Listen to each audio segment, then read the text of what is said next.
મંદિરની શરૂઆત, રામ મંદિરના દરવાજા ખોલવાની શરૂઆત એક કોંગ્રેસ સરકારે કરી છે.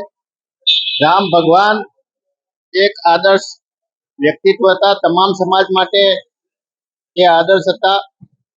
એ આદર્શ પતિ હતા, આદર્શ રાજકર્તા હતા, આદર્શ શાસન કરતા હતા.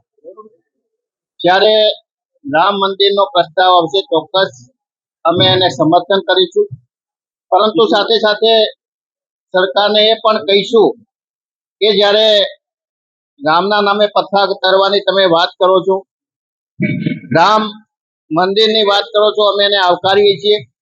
રામ રાજ્યની વાત કરો છો, પરંતુ રામ જે રીતે ન્યાયપ્રિય શાસક હતા અને તમામ સમાજને ન્યાય આપવા માટે કોશિશ કરતા હતા, માત્ર ને માત્ર બંધારણીય અધિકારોનો ઉલ્લંઘન કરી રામ મંદિરના નામે રામ રાજ લાવવાની જે વાત થઈ રહી છે એ તદ્દન ખોટી વાત છે.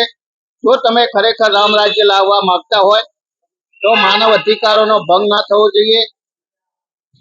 બંધારણીય રીતે વિરોધ પક્ષને જે અધિકારો મળ્યા છે એ અધિકારો મળવા જોઈએ, અને પોલીસ કે સત્તાનો દુરુપયોગ કરી અને ઈડી કે સીબીઆઈ નો જે રીતે દુરુપયોગ થઈ રહ્યો છે એ સાચા અર્થમાં રામ રાજ્ય નથી.